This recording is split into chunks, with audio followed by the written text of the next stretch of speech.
وَمِنْ آيَاتِهِ أَنْ خَلَقَ لَكُم مِّنْ أَنفُسِكُمْ أَزْوَاجًا، اس کی قدرت کی نشانیاں، نعمتوں کا بیان، قدرتوں کے بعد نعمتوں کا بیان، قدرتوں کے بعد نعمتوں کا بیان، اور اس کی نعمتوں میں سے کہ پیدا کیا تم کو تمہارے میں سے ازواجا، بیویاں، بیوی چچا کی لڑکی، ماموں کی لڑکی، پھوپھی کی لڑکی، خالہ کی لڑکی، غلط کہتے ہیں ڈاکٹر کے قریب کا رشتہ نامناسب ہوتا ہے، لِتَسْكُنُوا إِلَيْهَا کہ سکون کرو ان کے ہاں۔ بیوی کس مقصد کے لیے؟ کہ خاوند آئے اور آرام آئے۔ وَجَعَلَ بَيْنَكُمْ مَوَدَّةً وَرَحْمَةً، ڈالا تمہارے درمیان پیار اور نرمی۔ جوانی میں پیار پیار پیار، پارا پارا پاری پاری، جوانی ہے، محبت ہے، ابھی شادی ہوئی ہے، یہ دلہن وہ دولہا، گڑا پڑو گڑا پڑو، پارا پاری پیارا پیاری۔ اور جب بڈھے ہو جاتے ہیں، جب جوانی میں محبت ہو تو بڑھاپے میں پیار نرمی ہوگی۔ وہ کہے گا میں کیسے آؤں، میری بڈھی کو نہیں بلایا، بڈھی جوش میں آ جائے گی، میں کیوں آؤں، میرے بوڑھے کو نہیں پکارا۔ پیار ہے، آپس نرمی ہے۔ اور جب جوانی میں محبت نہ ہو تو بڑھاپے میں پہلے ہی جدا ہو چکے ہو، ایک دوسرے کی شکل نہیں دیکھیں گے۔ ظاہر جب ایک دوسرے کا میٹھا کھایا ہوگا تو آخر عمر میں نرمی ہوگی۔ ان فی ذلک لآیات، بے شک اس میں نشانیاں ہیں، لقوم یتفکرون، ان لوگوں کے لیے جو سوچتے ہو۔ بعض خطبہ اس آیت کو نکاح کے خطبے میں بھی پڑھتے، مناسب ہے بہت۔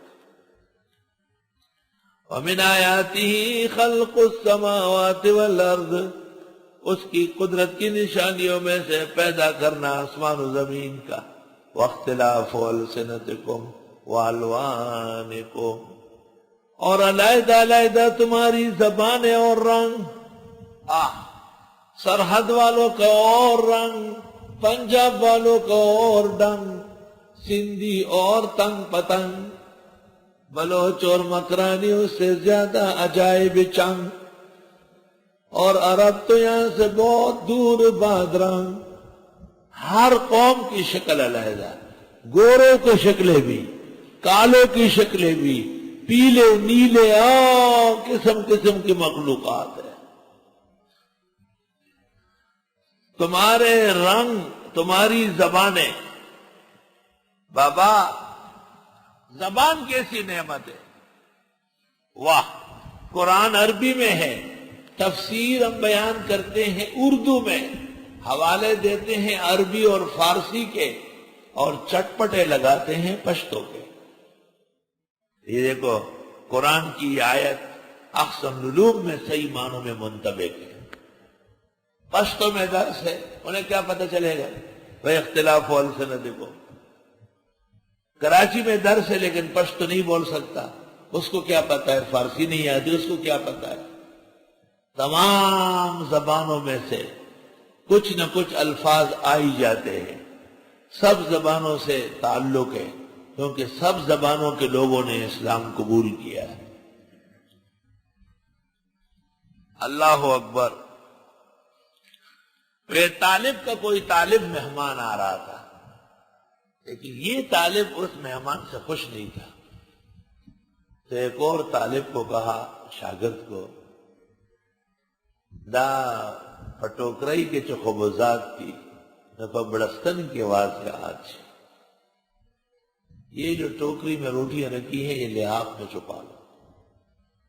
یہ چھوٹا خادم سمجھ نہیں رہا، تو مہمان نے کہا، دا دمرا جاہلات چی قدیم نے پوئیدات، میں اتنا جاہل ہوں کہ اس کو بھی نہیں سمجھتا ہوں۔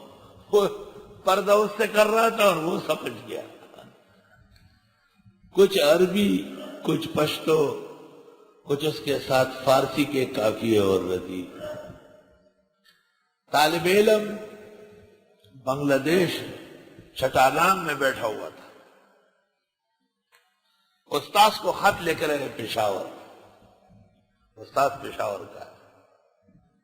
طالب نے سوچا کہ آخر میں نے ان سے عربی پڑھی ہے، خط عربی میں ہونا چاہیے، تو استاذ کو خط لکھ رہے اور کہتے ہیں كتبنا لك هذه العجالة من بندر بنجالة، بندر لے لیا بندرگاہ سے اور بچہ نے لے لیا بنگال سے. كتبنا لكم هذه العجالة، ہم نے آپ کو یہ خط جلدی میں لکھا من بندر بنجالہ، بنگلہ دیش کی بندرگاہ سے. دارالعلوم دیوبند سے ایک خط آیا، اس پہ لکھا ہوا تھا فَلْيَتَّصِلْ إِلَى مسجد الابیض. یہ داس مطلب دا کیا غریب گردی کو سوکے یہ مسجد ابیض یہ سڑے ہوتے منا سپین جماعت یادی نور سوئی مسجد ابیض کو سپین جماعت ہوئی.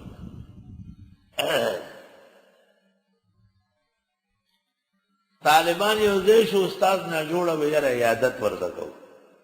طالبانو کې چې مشروط غنیونه خبرې ډېرې لګي نه مشروط پارټیکولر خان او استاد ته اوس عربی باندې وایي. استاد ته دا ویل چې دمر الله مرضک، دمر الله مرضک، اللہ تعالیٰ آپ کی بیماری پیچھے ہٹائے. ٹھیک ہے، لیکن اس طالب بھول گیا. استاذ کو کہا اللہ فی دبرے کا، تو استاذ نے کہا بس رہنے دو، اپنی زبان ٹھیک ہے یار.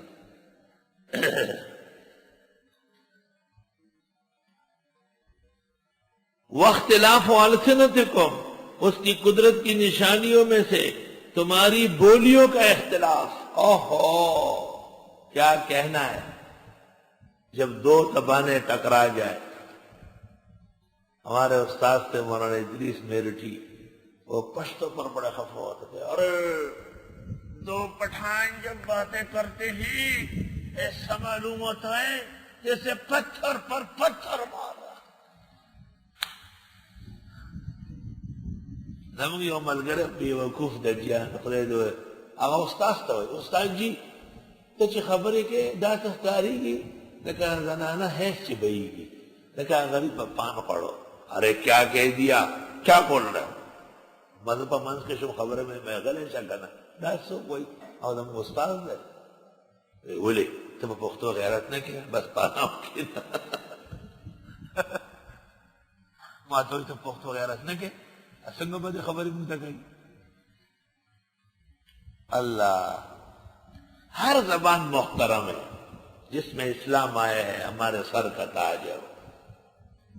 خدا کی قسم عرب سے زیادہ عجم نے اسلام کی قربانیاں دی ہے، پوری دنیا کا مقابلہ کیا ہے.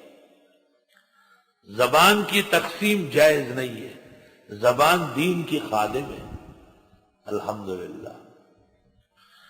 اور اختلاف تمہاری زبانوں کا اور تمہارے رنگوں کا. نواب صدیق حسن خان قنوجی جب لکھنؤ جاتے تھے، یہاں مولانا عبدالحی صاحب کی مسجد تھی اور مولانا عبدالحی صاحب نماز پڑھاتے تھے، تو نواب صاحب بڑی پگڑی وگڑی کا اہتمام کرتے تھے، ٹانگیں بھی بڑی صحیح طرح رکھتے تھے. کسی نے ان سے پوچھا یہ کیوں؟ تو مولانا عبدالحی میرے امام ہوتے، مقتدی بن کر کے امام کو تکلیف پہنچانا ٹھیک نہیں. علماء اور یہ ہمارے زمانے کے غیر مقلد یہاں غیر مقلد تھا، وہ بہت زور سے آمین کہتا تھا. تو ایک دن میں نے پوچھا کہ یہ آمین آپ اپنی طرف سے کہتے ہیں یا ہم سب کی طرف سے؟ کہا آپ سب کی طرف سے، کیونکہ آپ لوگ نہیں پڑھتے. میں نے کہا ہم پڑھتے تو ہے، آہستہ پڑھتے ہیں. تو وہ اتنا زور سے آمین کہتا تھا کہ جیسے مسجد کو گنجانا چاہتا تھا وہ اکیلے. اللہ تعالیٰ کا خوف نہیں، دینی حیا نہیں، تہذیب اسلام سے محروم ہے. آمین بالجہر کا مطلب تو یہ تھا کہ امام نے پڑھا غیر المغضوب علیہم ولا الضالین، تو ایک آدمی نے کہا آمین، بس یہ آمین. بالکل کسی کے سننے میں نہیں آیا تو آمین بے سر ہے. اور ایک آدمی نے اتنا اونچا کہا کہ ساتھ والا سنے آمین. ٹھیک، لیکن اگر مقلد کیا کرتے ہیں جب حنفیوں کی مسجد میں جاتے ہیں اس کے بعد وہ کہتے ہیں آمین.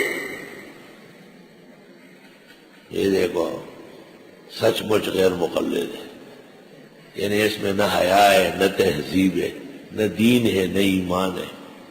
اس کا نہ ایمان قرآن پہ ہے، نہ سنت پر ہے، سچ مچ غیر ہے.